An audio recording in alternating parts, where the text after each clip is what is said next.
Jornalismo da Rede Gospel, e agora a gente volta aqui recebendo os nossos convidados. Estou recebendo ele, que já é nosso parceiro aqui, Dr. Hélio Ferraz, que é advogado, membro da Comissão da Criança e do Adolescente da OAB. Bem-vindo, doutor Hélio. Obrigado, agradeço o convite e sempre é um prazer estar com vocês. A alegria é toda nossa. Estou recebendo também a Ana Carolina Alves Rocha, que é psicopedagoga. Tudo bem? Tudo bem. Bem-vinda. Obrigada, prazer, Bispo. Bem-vinda. E também estou recebendo o Efrem Pedrosa, que é professor de comunicação e também vai falar sobre isso. Bem-vindo, Efrem. Muito obrigado. Há mais de um ano aqui, fazendo crítica de cinema com vocês. Que bom, Fui convidado mais uma vez, é um prazer. Prazer é todo meu. Você dá aula onde? Eu dou aula na faculdade de FIANFA. Olha, excelente faculdade. Exatamente. Eu sou fapiana. Rádio e TV e Rádio e cinema. TV, é minha formação, né? Espetáculo. Um abraço pro professor Rubens, Wagner e toda a galera da FAP, que eu tenho uma admiração enorme. Nossos mestres, né? Nossos mestres. Bom, hoje a gente vai falar exatamente dessa classificação indicativa das emissoras de televisões. É um assunto muito polêmico. E eu queria ouvir um pouco a opinião de vocês. Vocês estão no assunto, vocês estão no dia a dia. Como é que vocês enxergam essa pauta?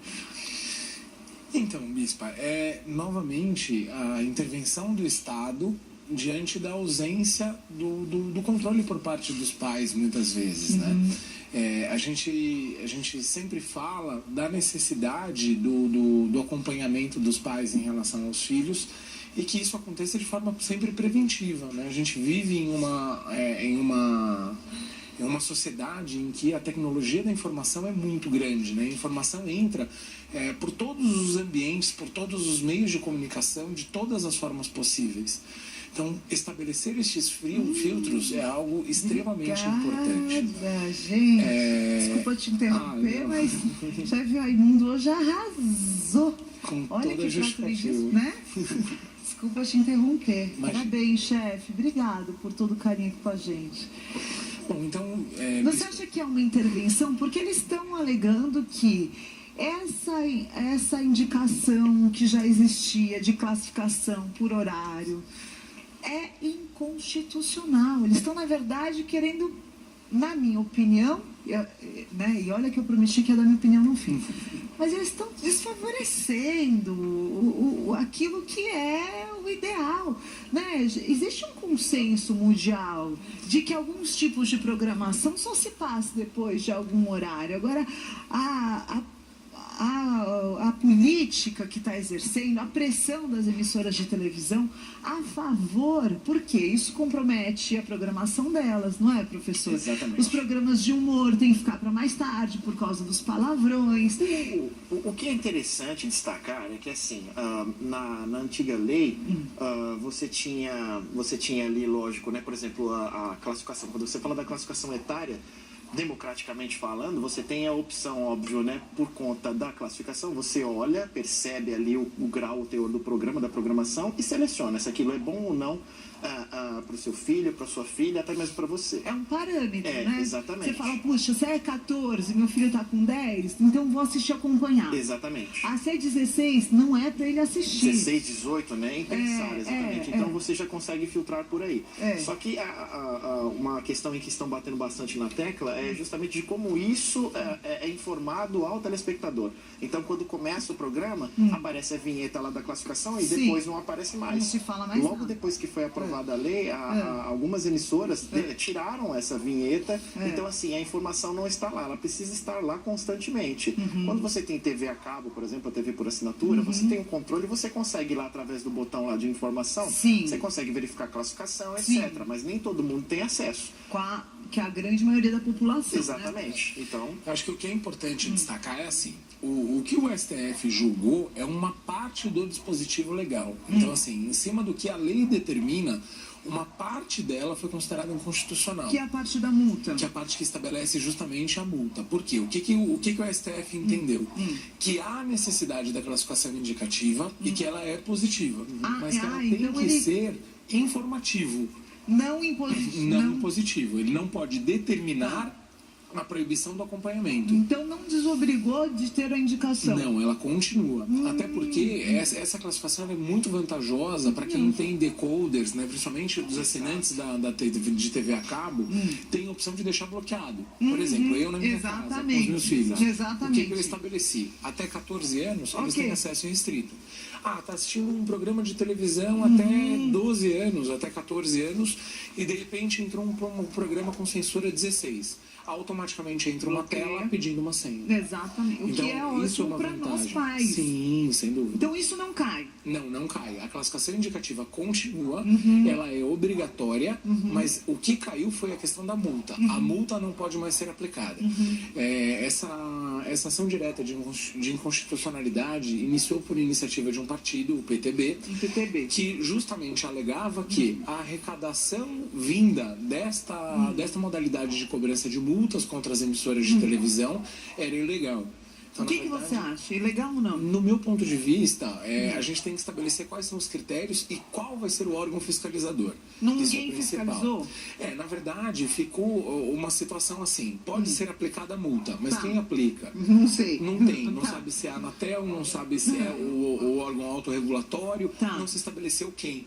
Isso faz com que a arrecadação seja realmente inconstitucional. Na verdade, o que a gente tem que pensar é a forma com que ela deve acontecer e em cima desta determinação, aí sim a gente pode voltar a pensar no poder de polícia. O poder de fiscalização é o que a gente chama em direito de poder de polícia. O poder de fiscalizar é de quem? Porque senão fica aquela situação. Quem que vai fiscalizar? É a Anatel? É o órgão autorregulatório? Para quem que eu devo prestar satisfação em relação a isso?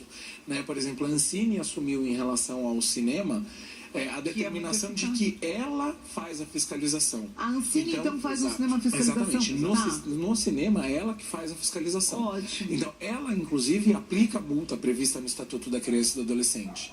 E em relação a ela não caiu. Por quê? Porque existe um marco regulatório. Quando não existe um marco regulatório, realmente fica uma situação difícil. Olha, quem vai cobrar, qual é o fato gerador da taxa que está sendo imposta, da multa que está sendo imposta, e quem que pode cobrar. Então, em cima disso foi a discussão. E não coerente, então, porque não tem é uma discussão cumprida, mas no caso não teria quem fiscalizar. É que no Brasil, eu constato dois grandes problemas. O primeiro grande problema é a necessidade de regulamentação de tudo, que é algo que a gente não vê no mundo inteiro. A gente tem, por exemplo, em alguns estados, regulamentação de que só pode se deixar 4 sachês de sal sobre a mesa de um restaurante. Então, assim, no máximo 4 gramas de sal. A gente tem regulamentação para a quantidade de decibéis que um equipamento, um liquidificador pode produzir, uma igreja pode fazer, e por aí vai. A gente tem uma necessidade de regulamentação muito grande, que a gente não vê no resto do mundo. Esse é o primeiro ponto. E o segundo ponto que eu vejo é que criou-se um estigma de que a imprensa, a mídia, a televisão não pode ser tolhida de nada. Porque qualquer tipo de limite imposto é censura. E censura é ditadura, e ditadura é algo ruim. Aí que você tocou num ponto, professor, que eu quero que vocês comentem. Por quê? Limites não é censura. De jeito nenhum. E eu quero que você comente esse ponto que o doutor colocou agora pra gente. Exatamente. E aí quando você fala da questão envolvendo censura e o limite, a limitação ela é necessária até por conta de uma preocupação maior com a questão envolvendo não só a ética e a moral, mas a educação. Eu vou citar um exemplo simples. Recentemente na China, criaram um órgão específico que fiscaliza filmes que vêm de Hollywood direto para a China, principalmente com relação, lógico, ao conteúdo e à nomenclatura. Um dos filmes mais recentes que estreou no cinema recentemente, que é baseado em uma história em quadrinhos, que é o Esquadrão Suicida, o próprio título é bastante sugestivo. E eles pediram para que fosse alterado e para que fosse, ou seja, vai ser veiculado, vai passar aqui no nosso país? Vai. Mas o título nós vamos mudar. Então não vai mais ser porque crianças vão assistir, etc. E tem toda uma questão envolvendo conteúdo também. Então a gente vai limitar isso, mas não vai ser proibido. Ser proibido é uma coisa, igual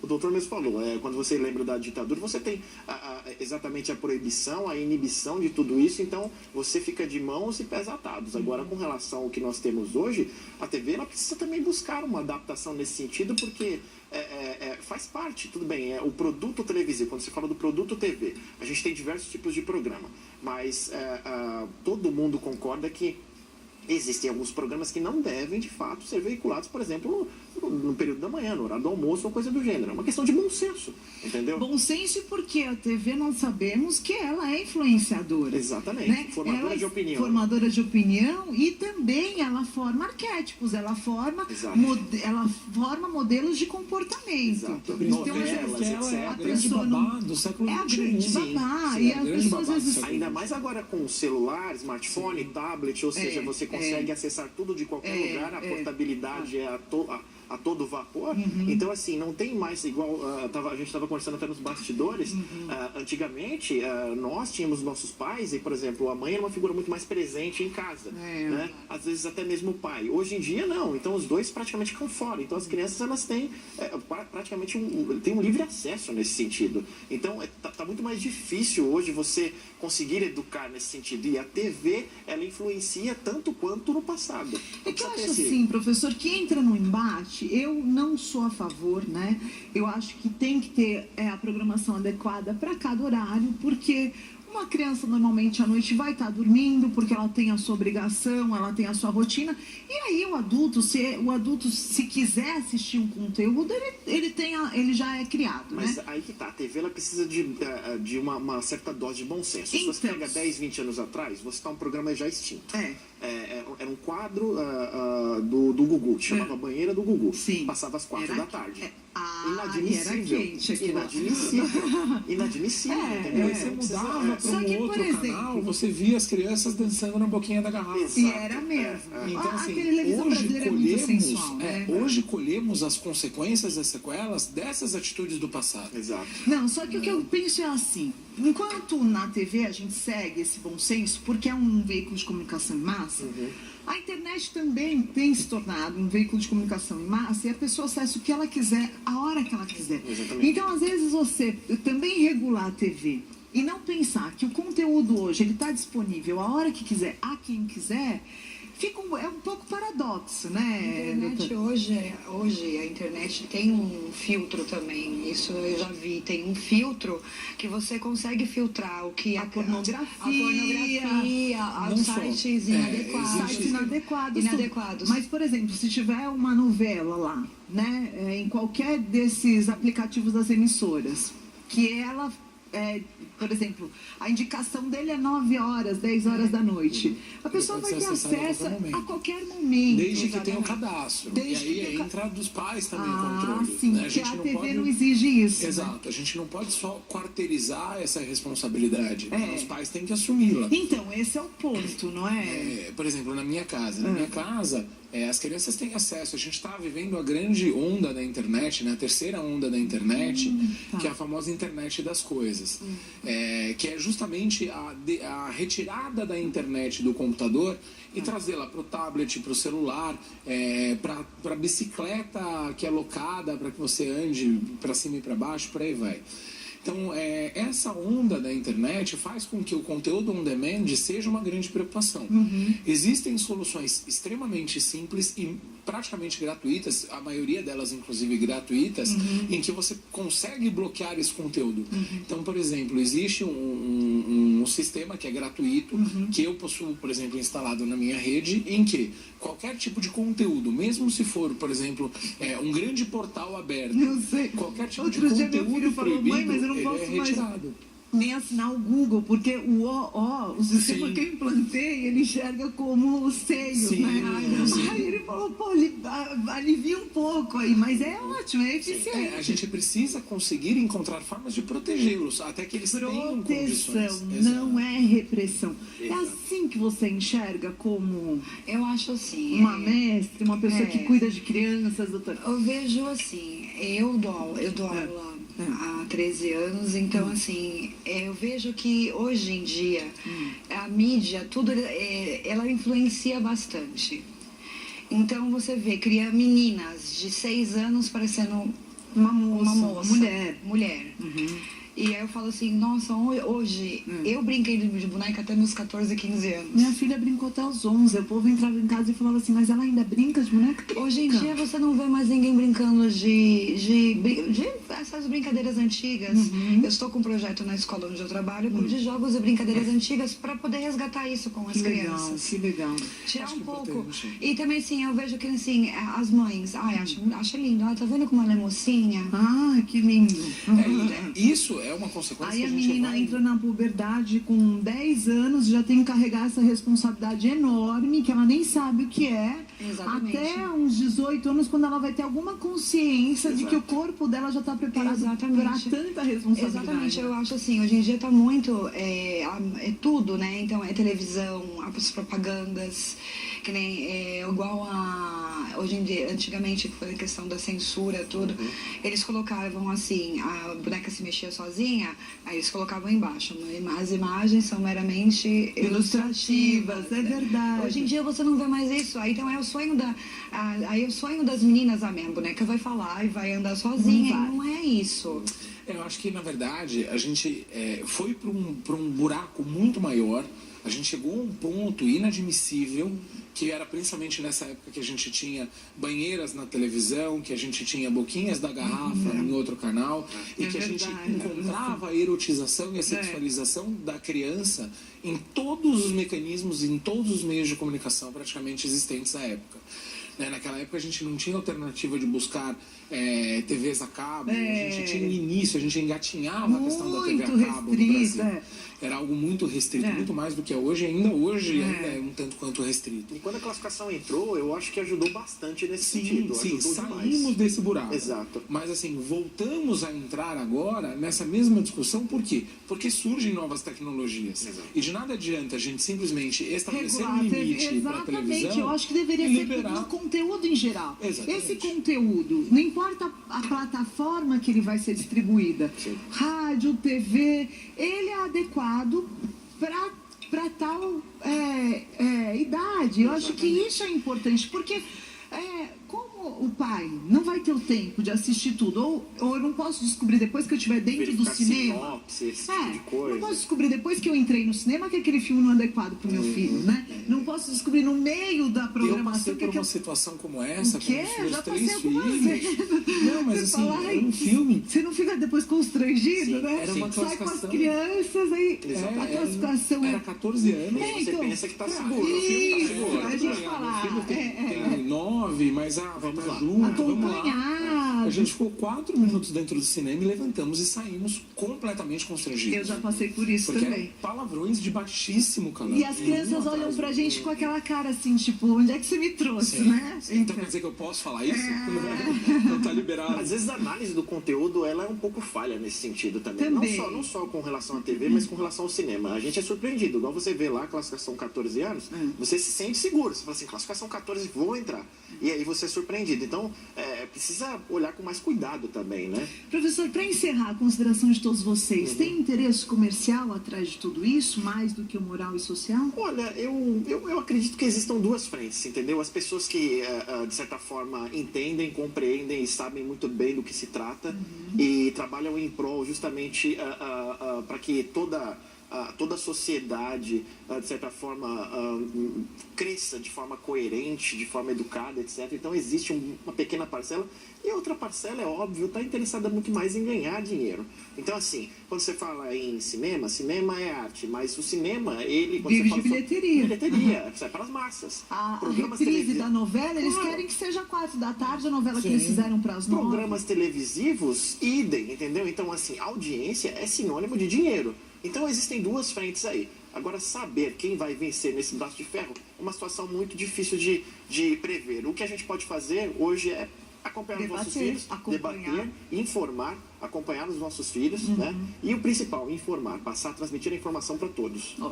Eu digo mais, eu acho que não bastasse essa questão do acompanhamento em relação ao nível de conteúdo, que se tome cuidado também em relação ao excesso de propagandas voltadas para crianças. Eu acho péssimo. Recentemente, eu bloqueei em definitivo 2 canais de TV a cabo que eu Porque tenho em casa. é uma porque assim, é isso que eu quero, é isso que eu quero. Meus filhos ficavam parados na frente da televisão dizendo assim, esse é meu, esse é meu. E assim, tinham isso por hábito. A publicidade infanto-juvenil tem que ser algo muito bem repensado. Eu também acho. A gente já cria potenciais consumidores de uma forma monstruosa. Crianças consumistas. E a gente briga, a gente brigou muito e elegeu como grande vilão a lanchonete que dá o brinquedo, quando na verdade a enxurrada de propaganda voltada para essa criança, para esse adolescente, cria uma sociedade doente consumista. Exatamente. Então, acima de qualquer limite de classificação estabelecido, que os pais não percam a consciência da responsabilidade que eles têm. Eu acho que isso é uma discussão que deve acontecer com todos os envolvidos juntos numa instituição séria brasileira. Por quê? Todas as associações de televisão têm que estar envolvidas, porque a televisão é um meio de comunicação muito caro, então precisa da propaganda, mas de que forma? De uma forma mais adequada. Os pais, eles não podem perder a sua responsabilidade de que eles têm que ser os limitadores do conteúdo do filho, mas ele precisa de um apoio, porque ele não produziu o conteúdo, então ele precisa da indicação como um referencial. Mas a gente por onde ir, né? Não dá para simplesmente falar, você que precisa decidir o que teu filho assiste ou não. Como é que eu vou decidir se eu não sei o que você vai passar? Ninguém tem bola de cristal, né, professor? Eu acho que nesse ponto a classificação é extremamente necessária. É necessária. Mas a gente tem que entender que, por exemplo, algumas emissoras fazem algumas escolhas. Então, por exemplo, essa emissora faz uma escolha de tornar o canal em um canal de vendas de produto. Mas eu vou falar e a linha editorial, ela grita muito. Só que tem uma coisa, eu já fui surpreendida de estar, de repente, assistindo com meus filhos uma programação super família, super legal, ir pra cozinha, pegar alguma coisa, quando eu voltar, tá uma cena de sexo. E eu ficar brava, vocês mudaram o canal? Não, mãe, tá no mesmo canal. Por quê? É uma coisa que não tem nada a ver logo depois, porque eles já emendam pra não perder a audiência, já começa com aquela cena arrebentadora. E a gente sabe muito bem que isso que chama atenção. É isso. É isso. É a violência, é o choque. É o choque. É o violento. Exatamente. Um exemplo que eu dou até em sala de aula para os alunos, eu falo assim, quando você passa em uma banca de jornal, por exemplo, e aí você vê os jornais expostos lá com as manchetes, os que chamam mais atenção são os tabloides. Que tem as letras garrafais, as notícias com violência, com sexo, com nudez, esse tipo de coisa. Exatamente. Os veículos de comunicação, a mesma coisa. Todos eles são assim, funcionam da mesma forma. Eu acho que graças a Deus a TV a cabo está migrando isso por interesses, e esse on-demand que a internet traz minimiza essa imposição que o conteúdo aberto acaba trazendo para a população. E os pais orientar mesmo. Né? Orientar a criança a ter senso crítico. Isso aqui é bom para você, isso aqui não é. Eu fiquei muito feliz outro dia que meu filho veio e falou, a gente estava assistindo uma série, eu e ele, e ele quis se antecipar uns episódios na minha frente, ele falou, mãe, não posso mais assistir. Eu falei, por quê? Ele falou, mãe, o cara começa a usar droga, ele dorme com a mulher do outro. Eu falei, que bom. Mas ele já tem o senso crítico para saber isso não é adequado para mim. Isso é valor. E a televisão não transmite valores. É a família que transmite. E uma coisa que é interessante destacar é que essas etapas do conhecimento, de quando você se aprende quando criança, é óbvio que todos nós passamos. O que a gente quer, na realidade, não é proibir, mas respeitar as etapas da infância, do adolescente, para que isso se encaixe no momento exato. Eu concordo com você, gênero, número e grau. Não é reprimir. Forma o caráter. Porque até os 7 anos de idade, você forma o caráter. Depois que tiver formado, aí então, assim, até 7 anos você consegue formar uma criança. Criança é uma esponjinha. Então, assim, eu sou a favor de coisas educativas. Também. Oriento muito. Eu tenho uma filha de 12 anos, eu oriento. Aconteceu comigo a mesma coisa. Ela falta, a gente estava conversando nos bastidores. Eu falei, ela tá assistindo uma série. Ela, mãe, não é pra minha idade. Eu falei, então você para de assistir. Isso. Então você vamos procurar uma mais adequada. Mais adequada. Assiste a coisa de adolescente. Vamos lá. Então, assim, eu acho assim, eu como profissional da área de educação, peço para os pais, né? É ótimo. É claro que a gente tem um bom senso, por exemplo. O seriado Sex and the City. Claro que tem sexo, tá no nome. Então, mas tem coisas que você não sabe que